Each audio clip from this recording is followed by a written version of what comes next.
Halo, selamat datang di channel Ruang Taktik. Di video kali ini, kita akan bahas mengapa dewasa ini banyak tim menggunakan formasi 3 back.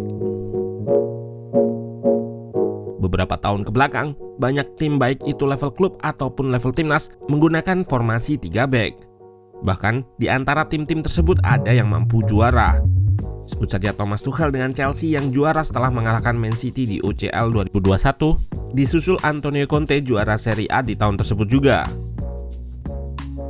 Bahkan terbaru, Pep Guardiola mengubah pakem 4-3-3-nya menjadi formasi dasar 3 back juga, meski dimodifikasi olehnya ketika fase bertahan, bukan jadi 5 back seperti pada umumnya, melainkan 4-4-2. Nah, di video ini kita akan ulas mengapa formasi 3 back yang sempat ditinggalkan ini sekarang mulai banyak dipakai lagi.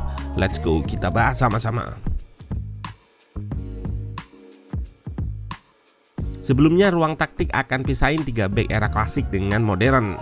3 back klasik diisi 3 center back yang tipikalnya lebih bertahan. Memang di tahun 90-an kita mengenal libero yang bisa bertahan sekaligus menyerang. Ia akan menjadi ekstra gelandang saat on possession. Namun karena adanya perubahan aturan offside dan taktik pertahanan zonal yang diusung Arrigo Sacchi, 3 back ini mulai ditinggalkan pada tahun 90-an. Yap, sistem pertahanan zonal menggantikan man marking alias jaga pemain 1 versus 1 yang juga membuat tim-tim mulai menerapkan formasi 4 back.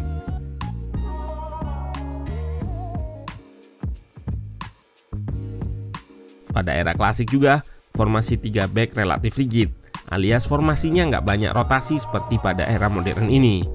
Isinya 3 back di belakang, 4 atau 5 gelandang, lalu ada 2 pemain depan. Sementara 3 back modern lebih dinamis.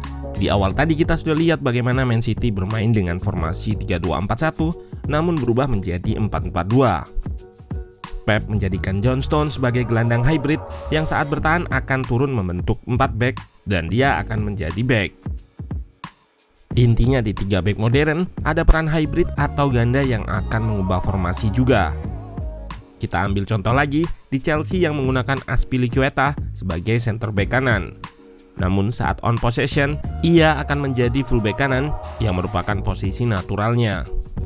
Ini yang membuat Chelsea yang bermain dengan 3 center back tadi menjadi 4 back ketika on possession. Nah, yang jadi alasan banyaknya penggunaan formasi 3 back ini adalah shape menyerang 3-2-5. Yap, belakangan ini banyak tim menyerang dengan 5 pemain menggunakan shape 3-2-5 tersebut. Jadi, ada 2 pemain mengisi koridor sayap dan 3 pemain mengisi koridor tengah serta half space, seperti Argentina di Piala Dunia lalu ini.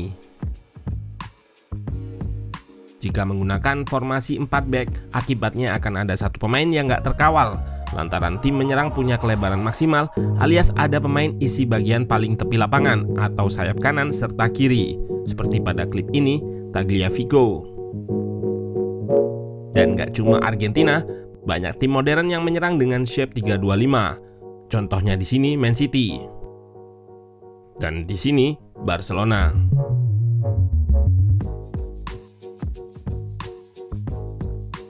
Idenya sama, mengisi koridor paling tepi di sayap yang berguna untuk merenggangkan shape lawan, sekaligus menang jumlah 5 versus 4 back sehingga akan ada pemain yang kosong. Seperti Napoli di sini, Kvara terlihat kosong. Atas dasar inilah, tim bertahan merespon dengan menggunakan 3 center back. Yap, 3 center back ini secara umum akan berubah menjadi 5 back saat wingbacknya turun. Tujuannya jelas, menutup semua koridor penyerangan lawan sekaligus menyamai jumlah penyerang, 5 versus 5. Seperti pada klip ini, terlihat penyerang mendapatkan marking sama jumlah, 5 versus 5, dan nggak ada pemain kosong sehingga bisa patahkan umpan switch atau umpan diagonal dari sayap kanan ke kiri. Berbeda dengan klip sebelumnya yang menggunakan 4 back. Secara umum, shape 3 center back yang akan berubah jadi 5 back saat bertahan ini berguna untuk mematikan tim yang menyerang dengan kelebaran maksimal atau punya pemain di sayap kiri serta kanan yang selalu melebar. Ini yang membuat tim-tim tersebut kesulitan dalam menembus pertahanan 5 back, apalagi jika dikombinasikan low block. Jadi 3 back ini secara umum untuk merespon formasi menyerang 3-2-5 modern. Dan 3 back identik dengan taktik defend dan counter atau bertahan lalu serangan balik. Pun begitu, nggak semua tim menggunakan formasi ini untuk bermain bertahan lalu serangan balik.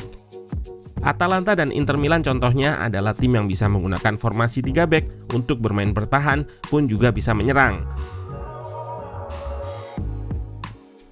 Pada musim 2021 ketika Inter juara di bawah Conte, total tim mencetak 89 gol atau tertinggi kedua, selisih 1 gol saja dari Atalanta yang juga menggunakan skema 3 back.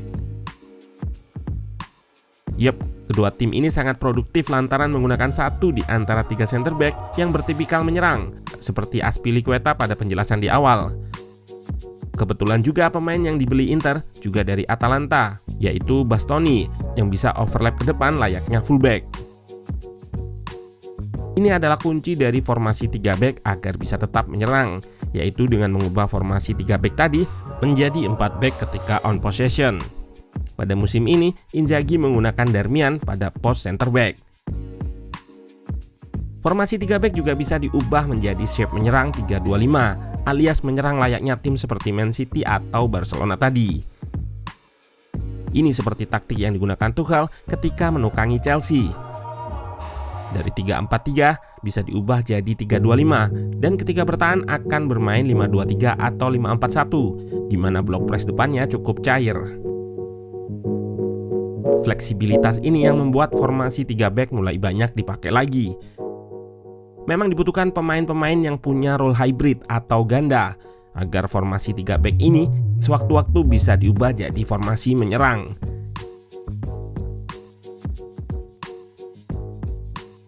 Inilah mengapa ada manajer yang menggunakan center back yang bisa jadi fullback, macam Azpi, Bastoni hingga Darmian.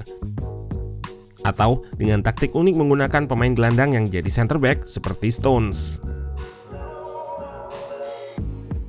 Yap, seringnya 3 center back terdiri dari 2 back yang mobile di sisi kiri dan kanan.